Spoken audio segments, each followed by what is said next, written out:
Impact Family, impacting the world through healthy family. Shalom saudara-saudara. Natal sudah semakin dekat ya. Saudara-saudara, kita merayakan, merenungkan firman Tuhan ini sepanjang bulan. Supaya tidak hanya tanggal 25-24 saja, tetapi sepanjang bulan ini ya. Jadi Natal itu selain membawa pengharapan, Natal membawa berita damai. Jadi pada waktu Yesus lahir, para malaikat datang kepada gembala-gembala dan dia mengatakan, kemuliaan bagi Allah di tempat yang maha tinggi dan damai sejahtera di bumi di antara manusia yang berkenan kepadanya. Saudara, kalau manusia yang sudah kenal Tuhan, tentunya hidupnya menjadi berkenan. Maksudnya kita melakukan sesuatu yang diperkenan oleh Tuhan. Hidup kita itu berusaha untuk dikenal oleh Tuhan. Jadi melakukan perbuatan-perbuatan yang berkenan kepada Tuhan. Nah, biasanya kalau berkenan kepada Tuhan itu berkenan kepada manusia juga ya.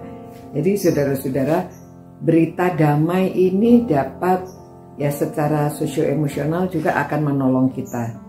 Ya, karena tahu bahwa Yesus datang, lalu tadinya kita itu hidupnya gundah gulana atau tidak menentu hari depan kita, tetapi dengan kedatangan Kristus kita yang satu hal yang pasti, kita itu nantinya dapat bertemu dengan Allah.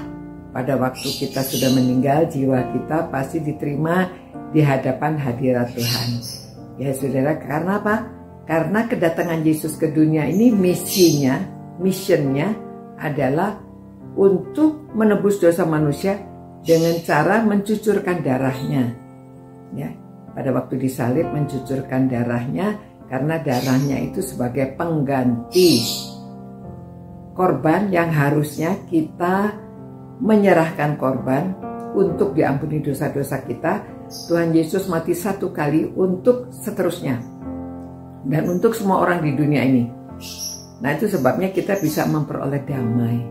Jadi beritanya kelahiran Yesus itu adalah berita damai. Nah saudara, kalau ada damai senang ya. Waduh, perang di Israel itu orang-orang mengharapkan ada damai. Karena kalau tidak ada damai, mereka saling marah satu dengan yang lain, bunuh-membunuh, tidak ada habis-habisnya. Banyak orang yang menderita. Sampai hari Natal itu dirayakan hiasannya biasanya dengan bola-bola lampu yang indah-indah, berwarna-warni. Sekarang dengan puing-puing.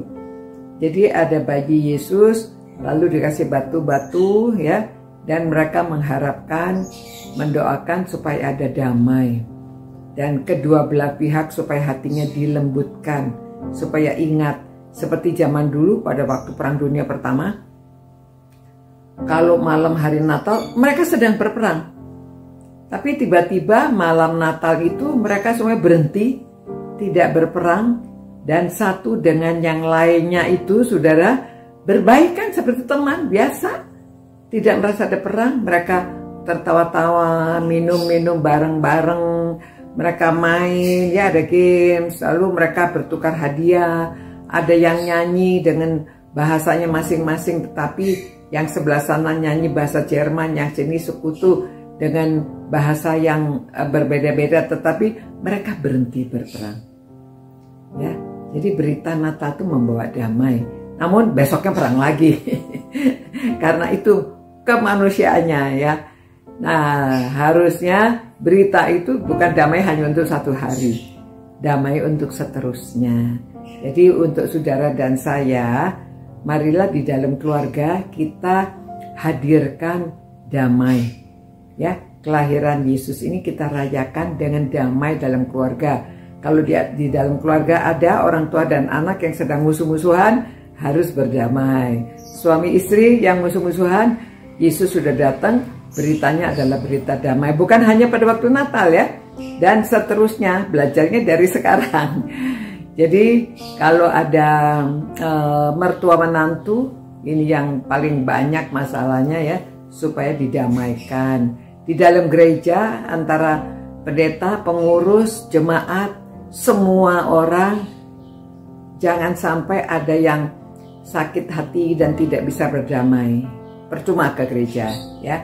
Harus bisa berdamai, khususnya pada menjelang Natal ini harus ingat bahwa berita Natal itu adalah berita kedatangan Tuhan Yesus yang membawa damai. Shalom ya. Itu sebabnya salam kita shalom ya, supaya ada damai sejahtera.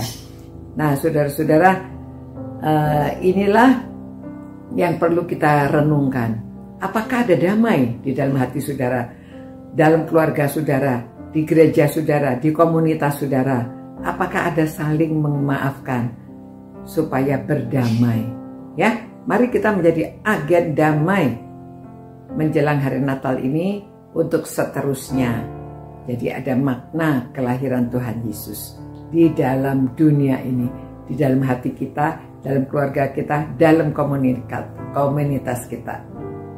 Tuhan, terima kasih atas damai sejahtera yang Tuhan berikan, karena Tuhan sudah mengirimkan Yesus Kristus untuk ke dunia ini, untuk mati di salib bagi kami, untuk menebus dosa kami. Tuhan mengampuni dosa kami itu supaya Tuhan, biarlah kami bisa berdamai dengan orang lain, memberikan pengampunan ya Tuhan, supaya hidup kami yang penuh pengharapan ini ada damai sejahtera, sehingga kami dapat menunjukkan kasih Allah kepada kami. Dan masyarakat di sekeliling kami akan melihat dan memuliakan nama Tuhan. Dalam nama Yesus kami berdoa. Amin. Ya, salam damai saudara-saudara menjelang hari Natal ini. Sampai jumpa pula. Ciao. Impact Family, impacting the world through healthy family.